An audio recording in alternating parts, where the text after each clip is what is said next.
Orang yang terhalang untuk mendapatkan syafaat dari Nabi itu adalah al-mutalabbisuna bisyirki. Al-mutalabbisuna bisyirki. Orang-orang yang mencampurkan imannya dengan syirik. Ini para ulama memilih kata yang sangat tepat. Mereka tidak mengatakan al-musyrikun. Kalau al-musyrikun berarti orang-orang musyrik. Kalau orang-orang musyrik, ya jelas dengan kemusyrikannya. Tetapi dia mengatakan al-mutalabbisuna bisyirki. Orang-orang yang sebenarnya dia beriman, tapi dia mencampurkan imannya dengan kesyirikan. Berarti dia mukmin. Cuma dalam keimanannya ada juga dicampurkan dengan kesyirikan. Dia melakukan perbuatan-perbuatan syirik. Ada orang yang musyrik, tapi ada orang yang dia beriman tapi dia mencampuri keimanannya dengan kesyirikan. Berarti dia tetap sebagai seorang muslim. Maka tidak boleh bercepat-cepat kita mengatakan seseorang musyrik. Itu satu hal yang harus kita jaga lidah kita. Maka berbeda nanti hukumnya ketika kita membicarakan seseorang melakukan perbuatan syirik dengan seseorang yang musyrik. Kalau seseorang yang melakukan perbuatan syirik, dia sebenarnya beriman. Cuma dalam perjalanan keagamaannya, dia melakukan perbuatan syirik yang mungkin saja dia tidak tahu. Oleh karena itu, hukum terhadap satu perbuatan berbeda nanti dengan hukum terhadap orang yang melakukan. Karena banyak hari ini pada saat kita bicara kesyirikan, apa katanya? Mudah kali Ustaz mensirik-sirikkan orang. Kalau ada perbuatan syirik yang dilakukan oleh umat Islam, wajib diingatkan. Dan itu bukan berarti kita sedang menghukumkan dia sebagai seorang musyrik. Karena orang musyrik itu kafir.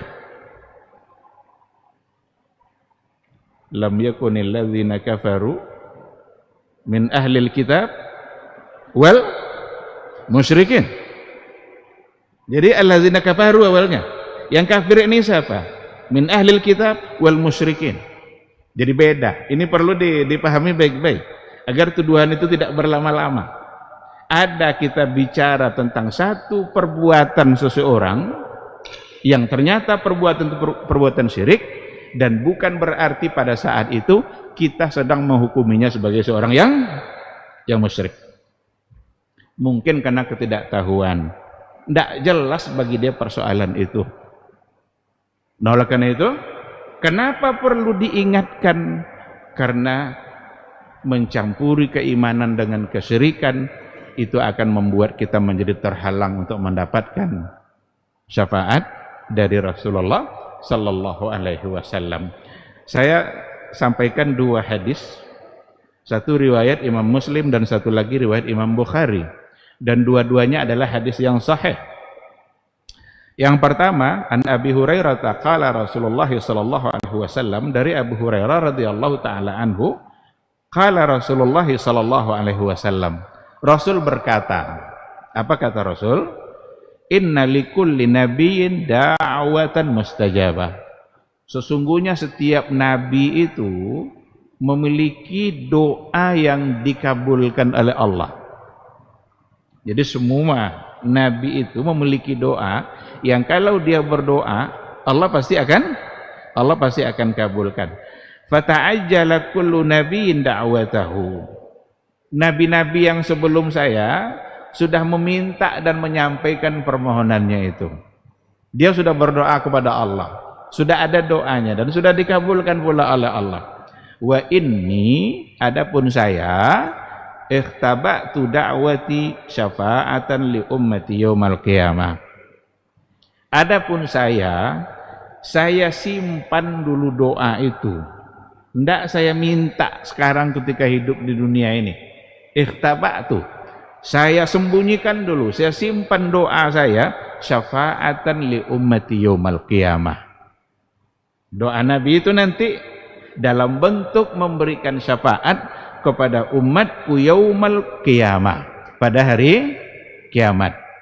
Berarti Nabi belum meminta kepada Allah yang dijanjikan tadi itu, tapi nanti di hari kiamat baru Nabi meminta dan Allah pasti akan kabulkan.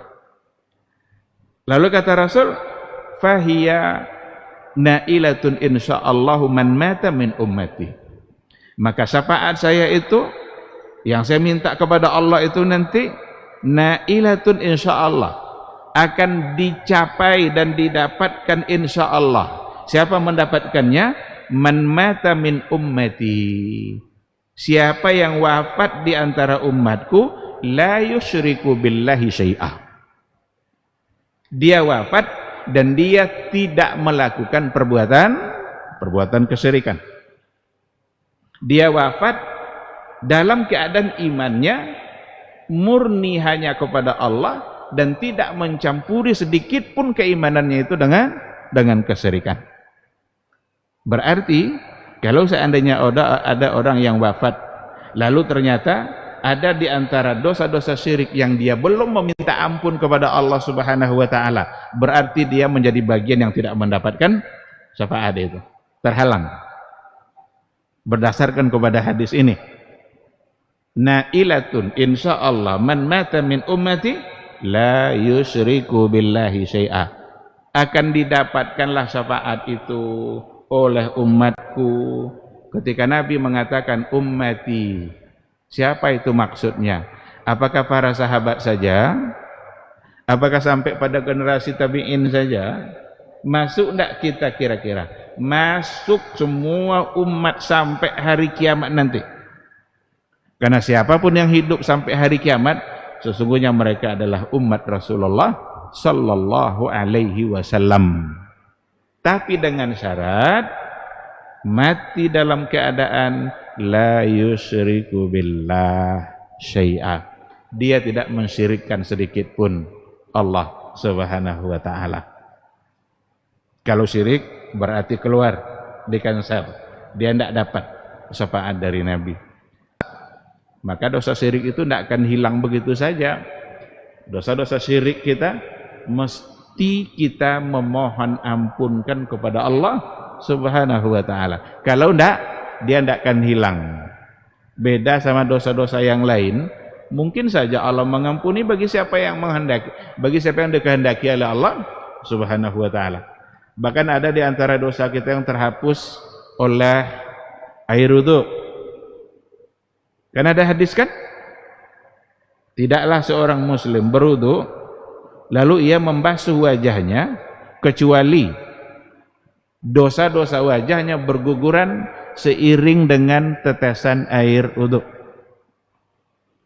Nanti dibasuhnya pula tangan, berguguran dosa tangan seiring jatuhnya tetesan air wudu. Ada di antara dosa yang kita belum minta ampunkan, Allah sudah mengampuni. Bahkan ma baina salawatil khams kafaratun lima bainahunna. Antara salat yang 5 waktu itu, dari salat ke salat berikutnya itu kafaratun, bisa menjadi penebus. Bisa menjadi penebus. Kita beristighfar lalu Allah ampunkan. Tapi kalau untuk dosa syirik, kita mesti nyatakan di hadapan Allah bahwa kita melakukan perbuatan syirik itu dan kita memohon agar Allah mengampuninya. Kalau itu yang dilakukan, insya Allah maka Allah akan mengampuninya. Kalau sudah diampuni oleh Allah, dimaafkan oleh Allah, berarti dia wafat dalam keadaan tidak mensyirikkan Allah Subhanahu wa taala. Kita tengok hadis yang lain, riwayat Imam Bukhari. Abu Hurairah bertanya kepada Rasulullah sallallahu alaihi wasallam. Pertanyaannya adalah, ya Rasulullah, man as'adun nasi bi syafa'atika yaumal qiyamah? Wahai Rasul, siapa orang yang paling berbahagia nanti di hari akhir kelak untuk merasakan mendapatkan syafaat dari kamu? Siapa orangnya? Jawaban Rasul, as'adun nasi bi syafa'ati yaumal qiyamah, orang yang akan paling berbahagia mendapatkan syafaat saya di hari kiamat nanti adalah man qala la ilaha illallah, barang siapa yang mengatakan la ilaha illallah khalisan liwajhi atau khalisan min qalbi atau kama qala Rasulullah sallallahu alaihi wasallam, orang yang akan berbahagia mendapatkan syafaat saya di hari kiamat kala adalah yang mengucapkan la ilaha illallah khalisan. Apa arti khalis? Ada labanan khalisan, susu yang murni, bersih. Kita tengok susu warna putih, tidak ada satu titik pun campurannya. Kalau sudah ada campur-campurnya, kalau ada sudah garis-garis hitam sedikit, berarti bukan khalis. Jadi yang khalis itu tidak ada sedikit pun campurnya, murni, tanpa ada unsur kesyirikan. Berarti syirik merusak la ilaha illallah.